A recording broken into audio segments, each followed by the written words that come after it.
Okay, wanted to do a video today on relationships. All right. In earlier videos, I talked about relationships in the context of True Master, how relationships are synonymous with the concept of energy or interactions of energies, or put even more plain, communication. So we have previously discussed the diversity of the languages of communication in the River of Changes and beyond. A relationship is developed. When I say relationship, I know a lot of people, you may think human relationship or something a little bit more what we perceive of a relationship to the conscious mind. But we have to remember that there are all manner of communication going on, even outside of conscious awareness. So a relationship is developed whenever there is a structure formed, okay? Because within a structure, the individual balance points have relationships. So what we mean when we say that, nature is full of structures. It's pretty much how these principles are expressed. The words we're using for it, there's no word in the English language to describe that, so we attribute the term structure to it. But these structures, whenever there's a structure formed, there's relationships within that. Case in point, like when cells are formed, cells have organelles. You see what I mean? Inside of cells, so they have systems and things going on. They have whole cellular processes that take place, and they have individual relationships between the inner members of the cell. We talked about the mind as one. Okay, if the mind is one whole, then the inner aspects of the mind would have to have some sort of relationship. That's what we were talking about in the book True Master, agreements as opposed to laws. So a relationship is developed whenever a structure is formed. A tribe is a structure. A tribe is comprised of substructures called balance points. Families would be balance points in the context of a tribe. The concept of relationship would be a stability point within the concept of a tribe. So the relationships between the individual members of that tribe and the relationship to whatever purpose that group of people have come together for would be stability points within that concept. Anything that you give your attention to, the experiential calls that symbols. Anything you give your attention to has a relationship with you. So this broadens our perspective of relationships just a little bit. The subconscious deals with symbols or symbolic associations in symbolic language. In the section of True Master called Choose Your Narrative, it kind of goes into this, because nothing has any inherent meaning except for what we give to it. Because we attribute meanings to things as we choose. Even details like colors, sounds, all share a relationship with us.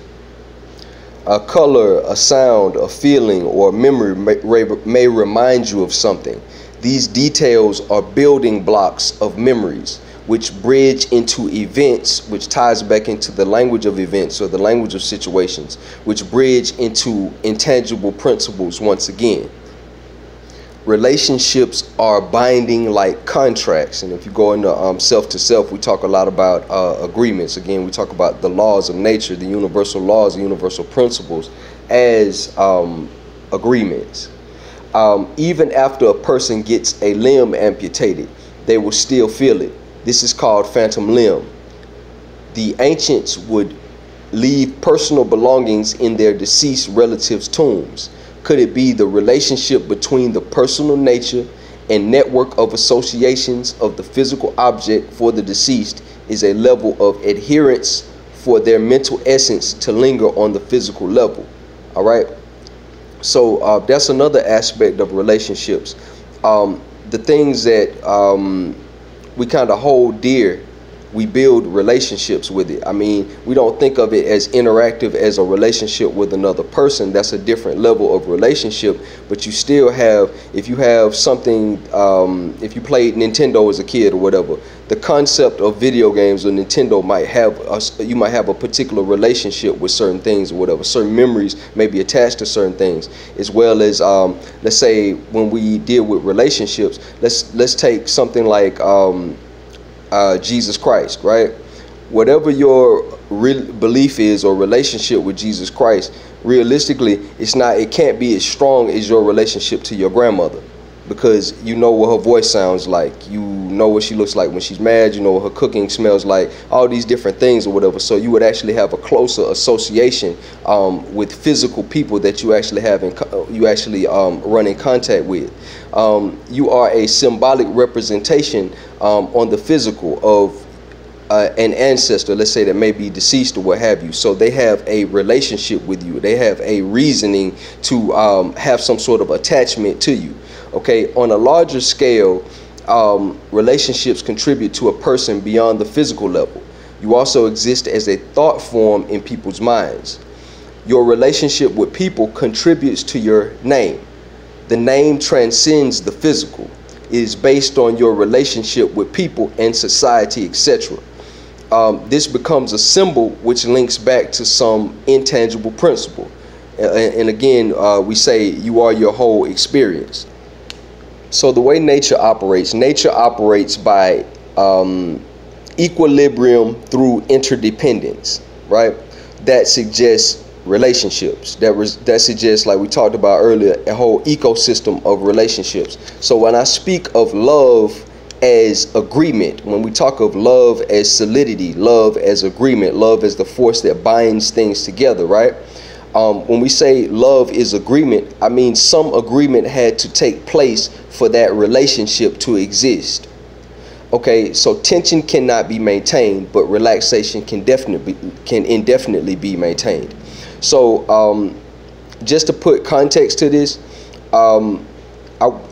we got some stuff off of Nolo.com. So this is what is an implied contract.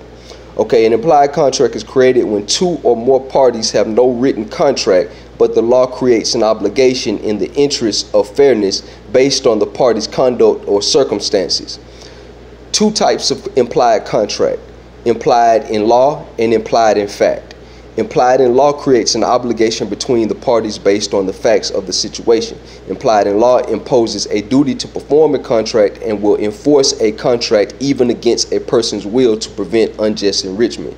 This is the same concept as the language of situations, because even in law, your performance constitutes agreements and contracts. So when we think of relationships, anytime we deal with a relationship with someone, whatever their situation is, their idiosyncrasies or whatever case may be, those are like stipulations in a contract that you agree to.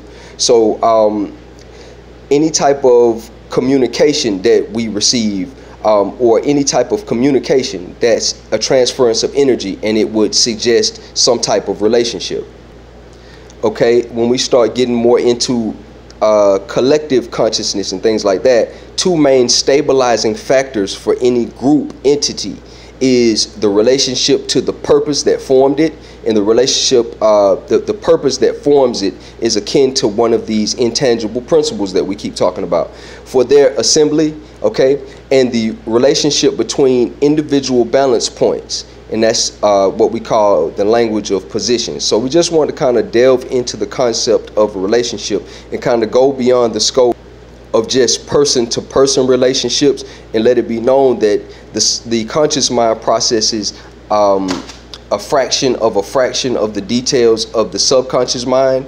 So things that you don't even understand that you have a relationship with, there are relationships there. There are relationships between details, colors, situations, feelings, emotions. You know, you might meet somebody that you never met before, but they might have some mannerism or something like that you know, the guy stiffed you out of $50 10 years ago or whatever. You know, he might have a mannerism similar to that, and you just prejudge that person. You may not like that person because of that. We have relationships with various different things. So that's just kind of to broaden our perspective on that. Thanks for listening.